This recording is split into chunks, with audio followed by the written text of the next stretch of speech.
Vivimos en un mundo que levanta fronteras sin cesar, por todas partes.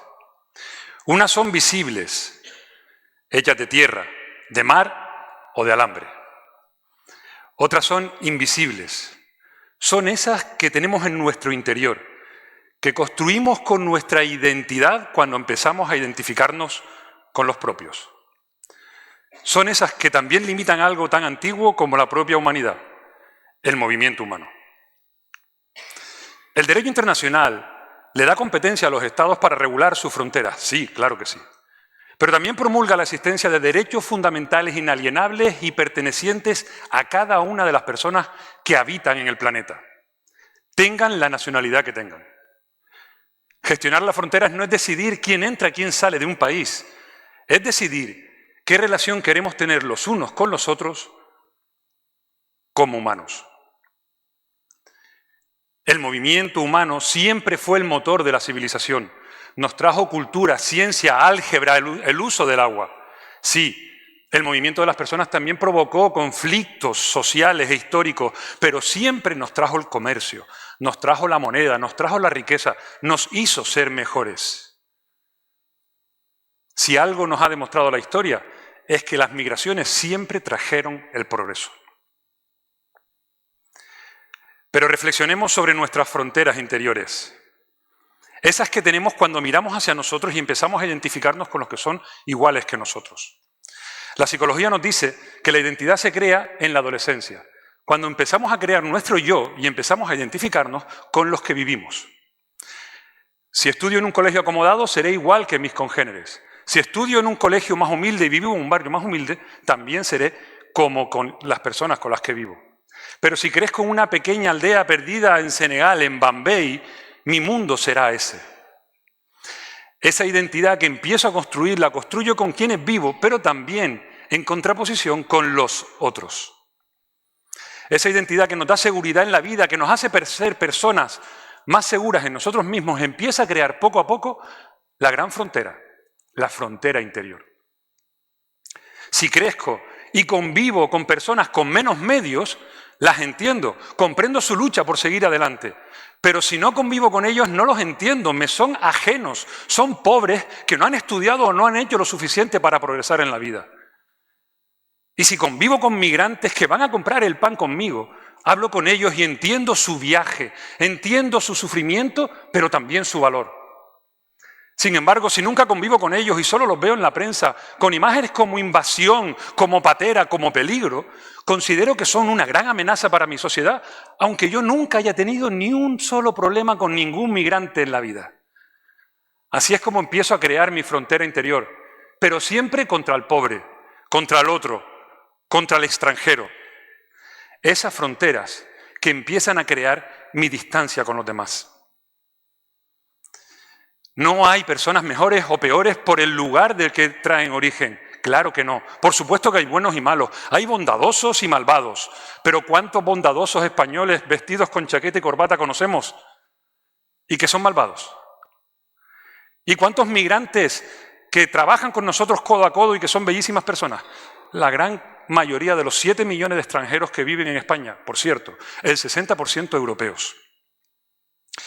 Solamente cuando empecemos a derribar esa frontera interna y empecemos a mirar a los otros, no desde los prejuicios, sino desde la confianza, cuando veamos que la diferencia nos hace crecer y nos mejora y no es una amenaza, es cuando empezaremos a crear sociedades más vivas, más humanas y sobre todo, más justas.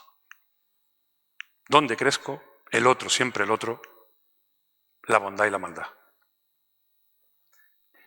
Y es solo en este momento, cuando sepamos saltar esa frontera interior, cuando mejoraremos nuestra visión de las fronteras exteriores.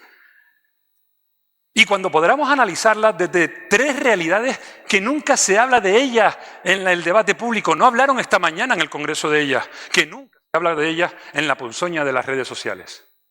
La primera, las migraciones vistas conjuntamente no son una amenaza, son una oportunidad.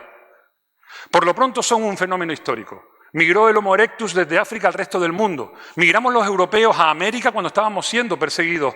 Migramos los canarios a Venezuela, migraron los españoles a Europa. Las migraciones siempre se han dado y siempre van a seguir dándose. Por otro lado, Europa envejece y decrece. África rejuvenece y crece. Hoy en día somos en la Unión Europea 470 millones de habitantes. En el año 2100 seremos solo 400. Hoy en día hay en África 1.500 millones de personas. En el año 2100 habrá 4.000 millones de personas. Las migraciones van a seguir existiendo. Siempre van a seguir existiendo. Nosotros por nosotros mismos es imposible que mantengamos el estado del bienestar que en tanto nos ha costado y que nos hemos dotado de él.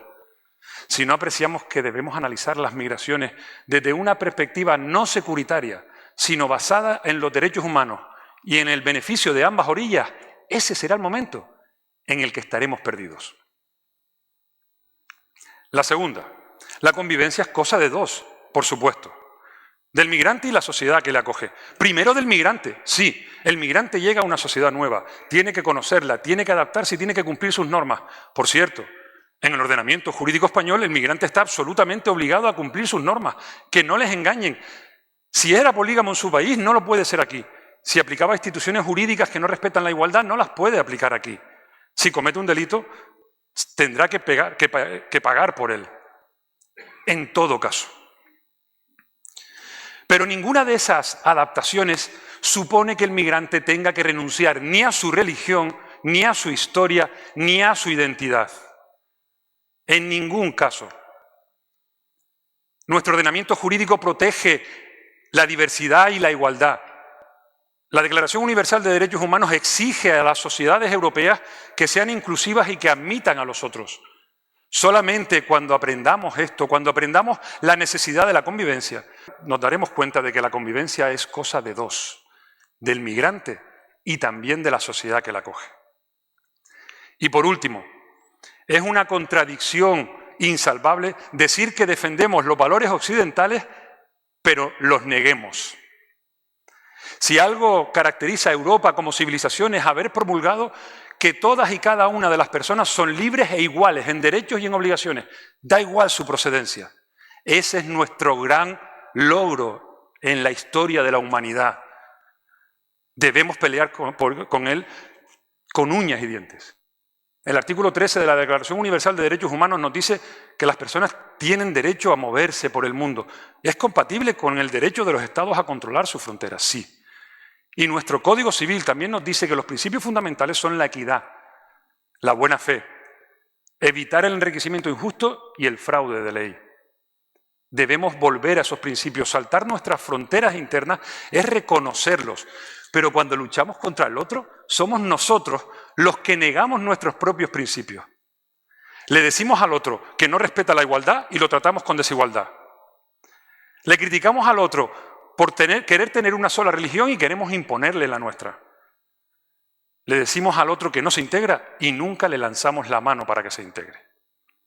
Debemos volver a los principios que han defendido a Occidente para seguir defendiendo a Occidente.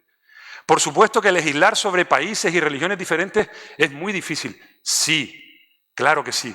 ¿Pero qué hacemos? ¿Imponemos una única ley? ¿Única ley en todo el mundo? No. Eso iría precisamente contra nuestros principios que hemos defendido tanto y contra la diversidad. Y no nos haría territorios más seguros, todo lo contrario. Crearíamos guetos y seríamos territorios más inseguros. Legislar sobre personas y leyes diferentes en este momento actual es un debate absolutamente apasionante, pero nos permite volver a mirar al mundo y al derecho desde la empatía. Tenemos que cambiar el paradigma de la manera en la que analizamos las migraciones. Tenemos que volver a nuestros principios fundacionales de Occidente. Tenemos que saltar nuestra frontera interior para gestionar mejor la exterior. Sí, es obligatorio, es imperativo que saltemos esa frontera interior y que sepamos que la gestión de las fronteras no es cosa solamente de los políticos. También es cosa nuestra, defender cada día que todos somos diferentes, pero que todos tenemos los mismos derechos. Enseñarles a nuestros niños y a nuestras niñas que nadie es más, ni por el dinero que tiene, ni por la nacionalidad que tiene, ni el lugar del que procede, ni por el color de su piel. Saltemos todas esas fronteras interiores. Saltemos y defendámoslas y digámosle al mundo siempre, siempre que cuando analicemos a los otros, no hay ricos ni pobres, no hay extranjeros ni nacionales españoles, no hay blancos y negros, no hay otros, solamente hay personas. Muchas gracias.